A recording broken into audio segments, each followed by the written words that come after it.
Hello students, कैसे हैं आप लोग। स्टूडेंट, मेरा नाम है रोहित सिंघल और आज हम डिस्कस करने जा रहे हैं accounting treatment of security deposit. Security deposit भी एक इंपॉर्टेंट टॉपिक है स्टूडेंट्स। जैसे हमने लास्ट क्लास में डिस्कस किया था स्टाफ एडवांसेस, ठीक है, आपको याद होगा तो स्टाफ एडवांसेस भी एक स्पेशल टॉपिक है, वैसे ही सिक्योरिटी डिपॉजिट भी एक स्पेशल टॉपिक है। इसकी भी अकाउंटिंग चेंज हो गई है because of IFRS 9 means IFRS 9 या आप कह सकते हैं इंडियास 109, ठीक है। फाइनेंशियल इंस्ट्रूमेंट्स की वजह से इसकी भी अकाउंटिंग थोड़ी सी चेंज हो गई है। होता क्या है समझते हैं सिक्योरिटी डिपॉजिट। देखिए, आपने सिक्योरिटी डिपॉजिट जो वर्ड है वो ज़्यादातर सुना होगा रेंट एग्रीमेंट के केस में। रेंट एग्रीमेंट बोल लो या लीज एग्रीमेंट बोल लो। जैसे आप लोग मान लो रेंट पे रहते हो कहीं पे, है ना, तो आप क्या करते हो, अब जो लैंडलॉर्ड है, लैंडलॉर्ड आपसे डिमांड करता है कि मुझे कुछ सिक्योरिटी अमाउंट चाहिए, से 1 लाख का सिक्योरिटी अमाउंट चाहिए, और वो आप जब खाली करो घर तो वापस ले लेना पैसा, ठीक है ना। कई बार आपने ऐसे सुना होगा कि लैंडलॉर्ड जो है, जो टेनेंट होता है, किराएदार होता है, उससे क्या मांगता है, सिक्योरिटी अमाउंट मांगता है कुछ, और उसको फिर लास्ट में रिफंड करने के लिए बोल देता है, कोई दिक्कत नहीं आती उसको, ठीक है। बट वो बोलता है कि मैं इस पर कोई इंटरेस्ट पे नहीं करूंगा, नो इंटरेस्ट पे, ठीक है ना, कोई भी इंटरेस्ट इस पे पे नहीं होगा। मतलब लैंडलॉर्ड इस पैसे को इंटरेस्ट फ्री अपने पास रखेगा, ठीक है ना, टेनेंट को कुछ भी ब्याज नहीं देगा उसके ऊपर। सर, और ऐसा कब हो सकता है। देखो, ऐसा एक तो जैसे मैंने बताया कि लीज एग्रीमेंट में होता है। अब लीज एग्रीमेंट जरूरी नहीं कि इंडिविजुअल और किसी लैंडलॉर्ड, मतलब ऐसा ही हो किसी इंडिविजुअल के बीच में, दो इंडिविजुअल्स के बीच में। हो सकता है कि लीज एग्रीमेंट किसी आपस में दो कंपनीज के बीच में हो, ठीक है ना। अब एक मान लो कंपनी है, वो एक रेंट पे प्रीमाइसेस लेना चाहती है, तो उसने किसी भी पर्सन को, चाहे वो इंडिविजुअल हो, नॉन इंडिविजुअल हो, कंपनी हो, पार्टनरशिप हो, किसी से भी, जो भी उसका लैंडलॉर्ड है, ठीक है, जिसके भी नाम वो प्रॉपर्टी है, उस लैंडलॉर्ड से कंपनी ने एग्रीमेंट किया और कंपनी ने उसको सिक्योरिटी डिपॉजिट पे करा। बिल्कुल हो सकता है ऐसा, ठीक है। आप देखते होंगे कि जो बड़े बड़े मॉल्स होते हैं, मॉल्स, शॉपिंग मॉल्स वगैरह के अंदर जो मान लो शॉप्स होती है, उसमें भी लीज एग्रीमेंट का कॉन्सेप्ट होता है और वो सिक्योरिटी डिपॉजिट्स पे करती है।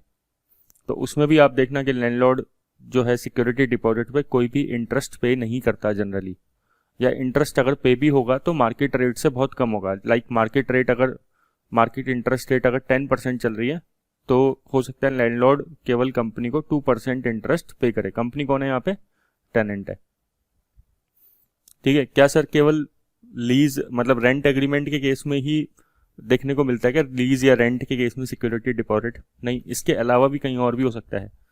जैसे आप किसी भी कंपनी की डीलरशिप लेते हो, ठीक है ना, आपने सुना होगा एजेंसी लेना, वर्ड सुना होगा आपने कि एजेंसी ले रहे हैं हम या डीलरशिप ले रहे हैं। इसका क्या मतलब होता है, जैसे मान लो कि हमारे यहाँ पे एक फैक्ट्री है श्री सीमेंट, ठीक है ना, आपने सुना होगा नाम श्री सीमेंट का, ठीक है, बहुत फेमस सीमेंट इंडस्ट्री है इंडिया की, सीमेंट कंपनी है इंडिया की। या फिर MRF टायर, है ना। तो मान लो आपको अपने एरिया में MRF टायर का एक एजेंट बनना है या डीलर बनना है, कह सकते हो आप उसको, कि आप जिससे होलसेलर्स को अपने एरिया में, अपना एरिया मान लो कोई आपका शहर है, सपोज करो जयपुर, राजस्थान के अंदर एक सिटी है जयपुर, डिस्ट्रिक्ट है, तो राजस्थान के अंदर जयपुर के अंदर आपको MRF टायर्स का डीलर बनना है, ठीक है। तो आप MRF टायर के पास जाओगे, MRF टायर कंपनी के पास जाओगे, जहाँ पे भी उसका हेड ऑफिस होगा, उससे बात करोगे और उसको बोलोगे कि भाई हमें आपका जो टायर है, MRF टायर है, उसको अपने जयपुर एरिया में पूरा का पूरा बेचने का अकेले राइट चाहिए, ठीक है ना, ताकि हम अपने होलसेलर्स को इस एरिया में सप्लाई कर सकें। तो MRF टायर क्या बोलेगा आपसे, ठीक है वो तो बात सही है, पहले आप ऐसा करो, सिक्योरिटी जमा कराओ। क्या जमा कराओ, सिक्योरिटी जमा कराओ, तभी आगे बात करेंगे। तो वो आपसे बोल देता है 10 लाख की सिक्योरिटी जमा करा दो। वो सिक्योरिटी क्यों मांग रहा है, क्योंकि देखो ये जो बड़ी कंपनीज होती है ये बिना सिक्योरिटी के काम नहीं करती है, ये आपसे सिक्योरिटी मांगती ही मांगती है उस पर्सन से जो भी इसके साथ बिजनेस करना चाहता है, ठीक है। और वो सिक्योरिटी रिफंडेबल होती है ऑब्वियसली, बट उस पर नॉर्मली क्या होता है कि इंटरेस्ट इन्वॉल्व नहीं होता। तो ऐसे जो कॉन्ट्रैक्ट होते हैं जहाँ पे सिक्योरिटी डिपॉजिट करा रहे हैं बट अपन को इंटरेस्ट मार्केट रेट के हिसाब से नहीं मिल रहा, मार्केट रेट के अकॉर्डिंग हमें इंटरेस्ट नहीं मिल रहा या बिल्कुल भी नहीं मिल रहा, तो उसे कहते हैं of market terms. Of market terms पे कॉन्ट्रैक्ट हो रहा है। जैसे स्टाफ लोन में था, स्टाफ लोन में भी यही था कि एम्प्लॉयर एम्प्लॉय को लोन दे रहा है, मार्केट में रेट ऑफ इंटरेस्ट 10% चल रही है, लेकिन एम्प्लॉयर एम्प्लॉय से केवल 2% रेट ऑफ इंटरेस्ट चार्ज कर रहा है, या बिल्कुल भी इंटरेस्ट चार्ज नहीं कर रहा है, या 3-4 जो भी चार्ज कर रहा है, तो वो क्या है, ऑफ मार्केट टर्म्स है। ठीक है, तो इस केस में हमारा IFRS क्या बोलता है या US गैप क्या बोलते हैं, किस तरीके से अकाउंटिंग होनी चाहिए। और पहले क्या होता था, पहले देखो इंटरेस्ट के फैक्टर को इग्नोर कर दिया जाता था। सिंपल, अगर मान लो आपने किसी को सिक्योरिटी डिपॉजिट कराया 10 लाख का, तो सीधा एंट्री पास कर देते थे आप, सिक्योरिटी डिपॉजिट अकाउंट डेबिट आज टू बैंक। ठीक है ना, 10 लाख से जैसे आपने MRF को पे करा तो MRF टायर का नाम लिख दे देंगे यहाँ पे, और अगली entry MRF tyre account debit to bank. इस तरीके से आप एंट्री पास कर देते थे। ठीक है ना, पहले के टाइम पे इस तरीके से होता था, बट अब क्या है, अब जो है वो सिस्टम पूरा का पूरा बदल गया है। ठीक है ना, अब इस तरीके से एंट्रीज हम नहीं कर सकते हैं पास। ठीक है ना, तो अब हम देखते हैं अब हम क्या तरीका अपनाते हैं एंट्रीज पास करने का। एक एग्जांपल के थ्रू समझते हैं, ज़्यादा बढ़िया रहेगा। ठीक है ना, मैंने टोयोटा कंपनी का एग्जांपल लिया है। ठीक है, तो एक्स लिमिटेड ने सिक्योरिटी डिपॉजिट कराया $1 लाख का टोयोटा को। ठीक है, उसकी डीलरशिप लेने के लिए। डीलरशिप मतलब कि अपने एरिया में टोयोटा की गाड़ियां बेच सके। सिक्योरिटी डिपॉजिट मान लो 3 साल के लिए है, 4 साल के लिए भी हो सकता है, 5 साल के लिए भी हो सकता है, कितने सालों के लिए भी हो सकता है। और टोयोटा ने बोला कि हम आपको कोई भी इंटरेस्ट इस पर पे नहीं करेंगे, है ना। एक्स लिमिटेड को बोल दिया कि भैया कोई भी इंटरेस्ट आपको नहीं मिलने वाला, मार्केट में लेकिन रेट ऑफ इंटरेस्ट चल रही है 8%, आपको अकाउंटिंग ट्रीटमेंट बताना है। ठीक है, तो सोचो आप क्या एंट्री पास करोगे इस केस में। सर हम एंट्री पास करेंगे प्रेजेंट वैल्यू निकाल के। क्या निकाल के? प्रेजेंट वैल्यू निकाल के। जैसे मान लो ये आज है, ठीक है ना, ये टुडे, और ये 3 साल बाद की सिचुएशन। तो 3 साल बाद एक्स लिमिटेड को उसका सिक्योरिटी वापस मिलेगा, कितना? $1 लाख का। और मार्केट में रेट ऑफ इंटरेस्ट कितना चल रहा है? 8% चल रहा है। तो $1 लाख हमें 3 साल बाद मिलेंगे। ठीक है, तो उसकी आज हमें क्या निकालनी पड़ेगी? प्रेजेंट वैल्यू निकालनी पड़ेगी। अब इसकी वैल्यू कैसे निकालते हैं किसी भी चीज की? हम मार्केट रेट ऑफ इंटरेस्ट से इसकी डिस्काउंटिंग कर देते हैं। क्या करते हैं? डिस्काउंटिंग। तो करो जरा।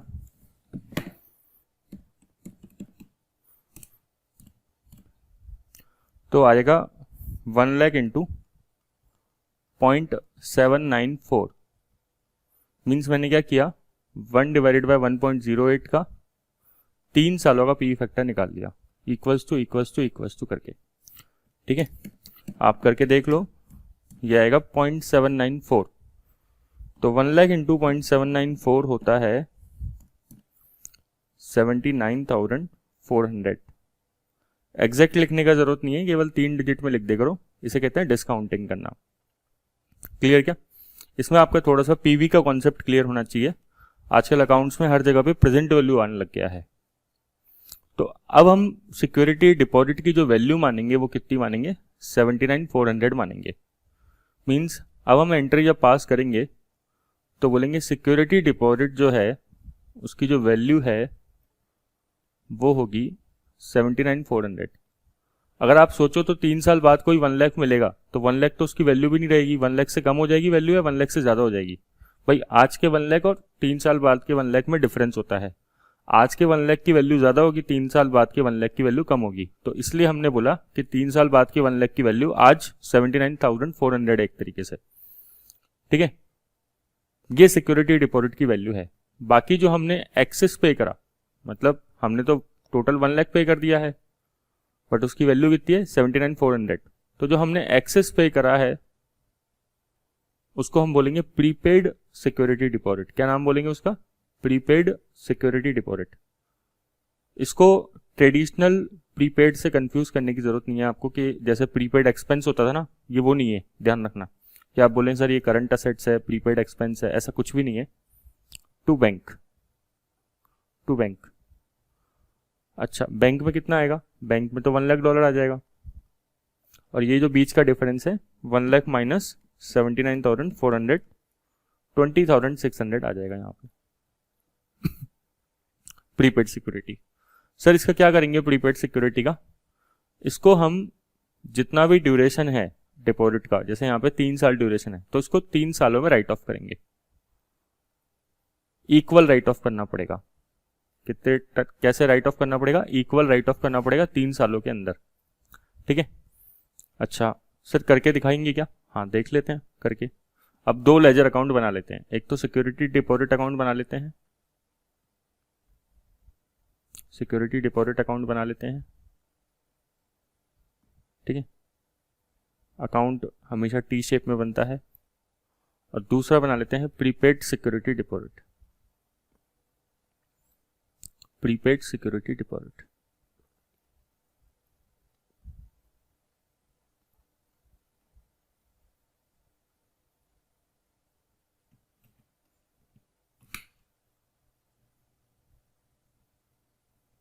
डिजिटल लाइन खींचना थोड़ा सा मुश्किल हो जाता है। अच्छा देखो, अब तो एंट्री क्या पास करी आपने स्टार्टिंग के अंदर इसको मान लेते हैं अपन कि ये जो डिपॉजिट कराया है इसमें डेट दे देते हैं, ताकि डेट देने से आपको इजी रहेगा क्वेश्चन। 1 अप्रैल 2021 को कराया है और ईयर एंड हो रहा है 31 मार्च। हर साल ईयर एंड होता है 31 मार्च को, ठीक है। तो आपको आसानी रहेगी क्वेश्चन को सॉल्व करने में, समझने में भी। तो 1 अप्रैल 21 को हमने टू बैंक किया, और कितने से करेंगे? 79,400 से। तो सिक्योरिटी डिपॉजिट की वैल्यू कितनी है? 79,400। और 1 अप्रैल 21 को ही टू बैंक करेंगे दोबारा, कितने से? 20,600 से, ठीक है। अच्छा 31 मार्च को हम लोग फाइनेंस इनकम बुक करेंगे, टू फाइनेंस इनकम। इसे कहते हैं कि अनवाइंडिंग कर रहे हैं। इसे क्या बोलते हैं? अनवाइंडिंग कर रहे हैं। रियल में कुछ इनकम आ रही है क्या? नहीं आ रही है, कुछ भी इंटरेस्ट वगैरह नहीं आ रहा है, लेकिन फिर भी हम इसको अनवाइंड करते हैं प्रेजेंट वैल्यू को, ठीक है। तो कैसे करेंगे सर? 79,400 का हम लोग मार्केट रेट ऑफ इंटरेस्ट कितना था? 8%, उसके हिसाब से करेंगे। करके देखो 6352, ठीक है। 31 मार्च 21 को यहाँ पे कुछ भी बैलेंस अपने पास, मतलब कोई भी इंटरेस्ट नहीं आया। अगर मान लो 1% भी इंटरेस्ट वो पार्टी देती है अपन को, मान लो टोयोटा कहता है चलो मार्केट में 8% की रेट ऑफ इंटरेस्ट है बट हम आपको 1% देंगे, तो बाय बैंक में 1% आ जाता, लेकिन नहीं आया, कुछ भी नहीं आया, ठीक है। तो हम यहाँ पे क्लोजिंग बैलेंस लिख देंगे सीधा सीधा उठा के, बाय बैलेंस CD 85,752, ठीक है। अब ये जो फिगर है ये ऑब्वियसली बैलेंस शीट में जाएगा, और इसको दिखाएंगे हम नॉन करंट असेट्स में दिखाएंगे, ठीक है। इसको दिखाएंगे कहाँ पे? नॉन करंट असेट्स में, पूरा का पूरा। ये 22 होगा, है ना? 1 April 2022 to balance BD, opening balance कितना आ जाएगा? 85,752। तो एक बार इस अकाउंट का काम हो गया, उधर आ जाते हैं। 31 मार्च 22 को हमें कुछ अमाउंट P&L में राइट ऑफ करना पड़ेगा। तो 2600 डिवाइडेड बाय 3, 6867 का। 31 मार्च 2022 को क्लोजिंग बैलेंस हम लिख देंगे यहाँ पे बाय बैलेंस CD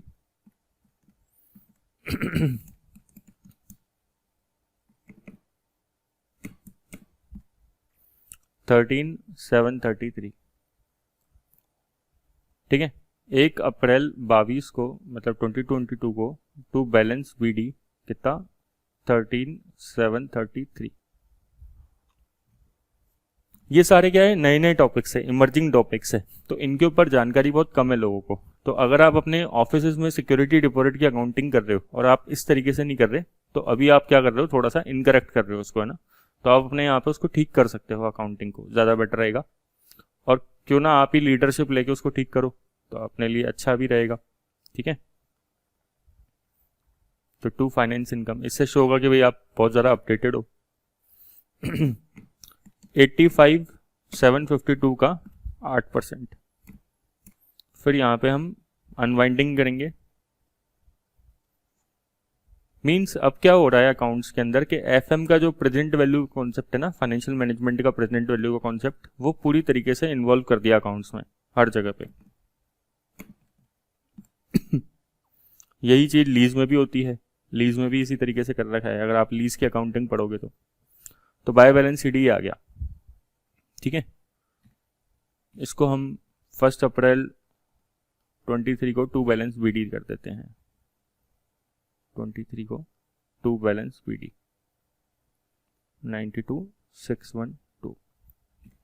ठीक है, यहाँ पे अब 23 को हम P&L में इसमें से कुछ अमाउंट राइट ऑफ कर देंगे, सेम कर देंगे, वो तो इक्वल होगा अमाउंट तो।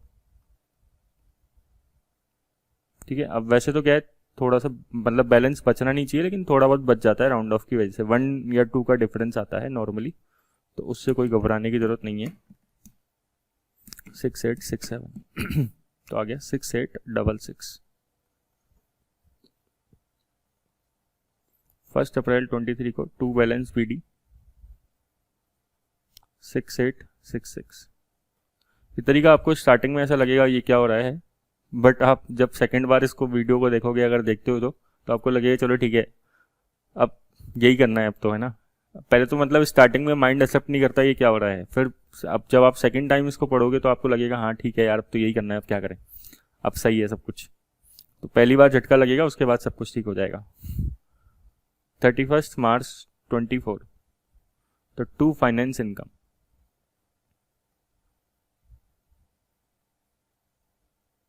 ठीक है, और 31 मार्च 24। अब बताओ जरा, क्या कोई बैलेंस बचना चाहिए क्या? नहीं। 1 लाख का जो बैलेंस है, मतलब 1 लाख हम रिसीव कर लेंगे उस कंपनी से, बाय बैंक हो जाएगा 1 लाख रिसीव।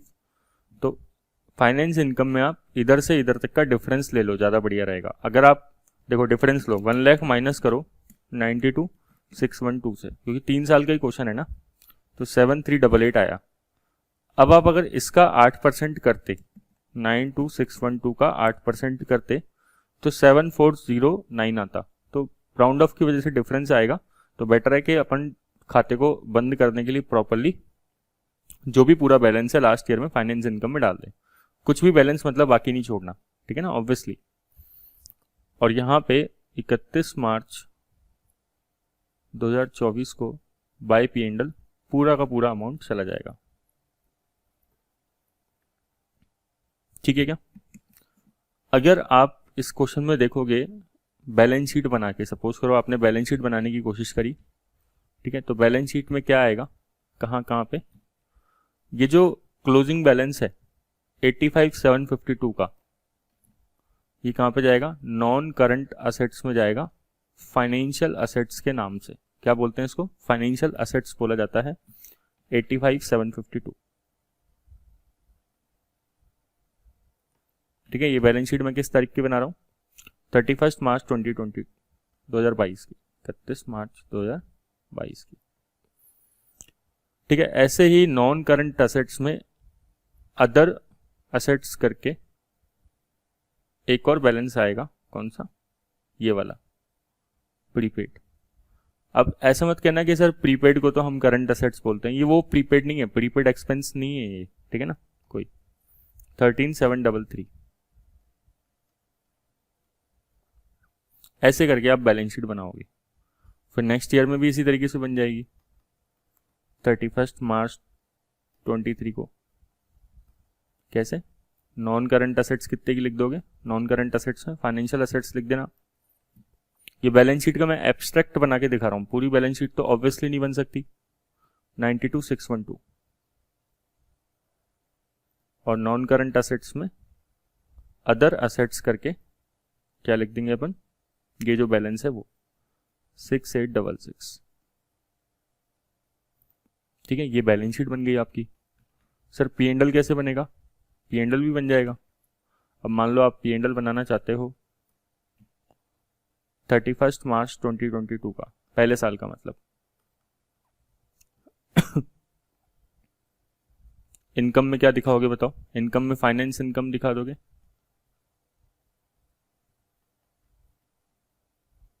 कितने की दिखाओगे फाइनेंस इनकम पहले साल में? 6352। और उसमें से जो प्रीपेड आपने जो राइट ऑफ किया था, ठीक है ना, अमाउंट अमोर्टाइज किया था, तो उसे क्या दिखाओगे आप? 6867। तो कुल मिला के यहाँ पे एक तरीके से ज़्यादा एक्सपेंडिचर बुक हो गया। क्लियर क्या? तो और भी तो आइटम होते हैं ना पी&एल में, तो ऐसा नहीं कि केवल इसको उठा के अपने माइनस में लिख दिया, बस बहुत सारे आइटम्स होंगे, ऊपर भी होंगे नीचे भी होंगे, उसमें से 2 आइटम भी आ जाएंगे यहाँ पे। इसी तरीके से नेक्स्ट ईयर का पी&एल बन जाएगा। फाइनेंस इनकम आप कितनी दिखा दोगे 23 में? 6860। और एक्सपेंडिचर कितना दिखा दोगे? 6867।